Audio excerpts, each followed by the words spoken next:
और अभी एक सोच है पूरे विधानसभा क्षेत्रों में, समय लगता है।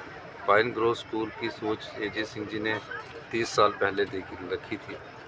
पूरा तरह समर्पण होकर इन्होंने स्कूल का निर्माण किया। तो अभी तो हमारे गवर्नमेंट स्कूल से अच्छे स्कूल बनेंगे और आने वाले स्कूलों समय में गांव के बच्चे उन स्कूलों में पढ़ेंगे।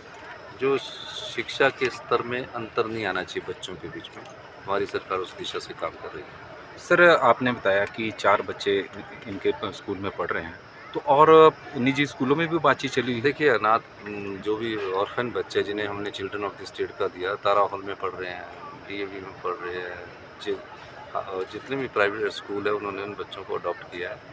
और मुझे अच्छा है कि पहला बोर्डिंग स्कूल है जिन्होंने 4 बच्चों को लिया, जिसमें स्पेशली डिसेबल्ड बच्चे भी 2 उसमें हैं। उनको पढ़ाने का जिम्मा इनके पास है, वो बहुत मुश्किल काम होता है। तो निश्चित रूप से जहाँ स्कूल इस इंस्टीट्यूशन से वो बच्चे पढ़कर जाएंगे तो एक उनका हौसला बुलंद होगा। सर, कल पूर्व मुख्यमंत्री प्रतिपक्ष के नेता की प्रेस वार्ता हुई है और जिसमें उन्होंने सरकार के ऊपर आरोप लगाया कि सरकार 2 वर्षों के जितने भी सरकारी कर्मचारी के पद है उन्हें समाप्त करे जो वैकेंट में है। देखिए वो बार बार गलत बोल रहे हैं।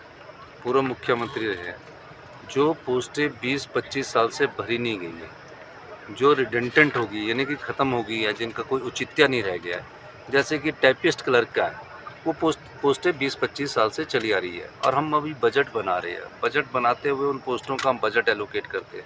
हमने कहा उन पोस्टों की जगह जो आज जीओआईटी है, कंप्यूटर का ज़माना है, उन पोस्टों को आप लो और इसकी जगह दूसरी पोस्टें मांगें। और ये एक रूटीन प्रोसेस है। पोस्टें है कहाँ, पहले तो उनसे पूछो कि कौन सी कितनी पोस्टें ख़त्म की। हमने कहा कि जो पोस्टें 2 साल और उससे अधिक, तो 20-25 सालों से जो पोस्टें रिडेंडेंट ख़त्म हो चुका, जिन पोस्टों का वजूद ही नहीं रहा, उन पोस्टों को भरने का कोई औचित्य नहीं रहा, तो उनको ये जगह हमने नई पोस्टें मांगी है। ख़त्म कोई नहीं होती। हर विभाग की रिक्वायरमेंट के हिसाब से सब सरकार उनको पोस्टें देती है और सरकार ने 2 साल में 20,000 पोस्टें विभागों और कॉर्पोरेशन में निकाली है। वो इस प्रकार का आरोप लगाकर सुर्खियों में बना रहना चाहता है। सर 28 को जो है बिजली बोर्ड का आंदोलन है, तो क्या इस आंदोलन में नहीं, बिजली बोर्ड का कोई आंदोलन मुझे तो समझ नहीं आ रहा क्यों हो रहा है उनका आंदोलन। तो ये बिजली बोर्ड को अपने पैरों पर खड़ा होना पड़ेगा। सरकार उन्हें 2200 करोड़ रुपए की सब्सिडी देती है। 2200 करोड़ रुपया मैं गांव के किसानों पर भी खर्च कर सकता हूँ। हम बिजली बोर्ड को अपने पाँव पर खड़ा करने की कोशिश कर रहे हैं। और 2.5 रुपये पर यूनिट जो बिजली बोर्ड के कर्मचारी हैं उनकी पेंशन पर और सैलरी पर खर्च होता है। 2.5 रुपये पर, फिर उसके बाद आप लोगों को मिलता है और उसके बाद सरकार अनुदान देती है। तो बिजली बोर्ड के कर्मचारी और अधिकारी हमारे परिवार के सदस्य, उन्हें सोचना चाहिए कि पोस्टें बढ़ाकर फ़ायदा कि आपको अपने पैरों पर खड़ा होकर फ़ायदा है। हमारी सरकार उनकी जो मांगे होंगी उस पर गंभीरतापूर्वक से विचार करेगी, लेकिन सरकार बिजली बोर्ड के कर्मचारियों को सोचने की ज़रूरत है।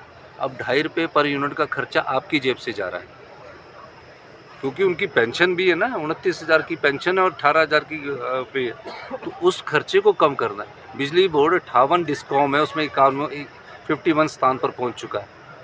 अब हम रेट बढ़ा कर कब तक हम आम जनता के ऊपर बोझ डालते रहेंगे और कब तक सरकार अनुदान देती रहेगी। जो पैसा ग्रांट का होता है, ग्रांट का पैसे का मतलब कि हमको बिजली बोर्ड को देना, वो पैसा अगर हम गांव के किसान पर लगाएं, आप ग्रामीण अर्थव्यवस्था को मजबूत हो लगाएं, वो ज़्यादा फायदेमंद है। तो बिजली बोर्ड के कर्मचारी हमारे परिवार के सदस्य, हम उनसे बात करें। सर कर्मचारियों को जो है वो पेंशन और इसका भुगतान हो जाएगा? हो गया, आज ही हो गया। Thank you.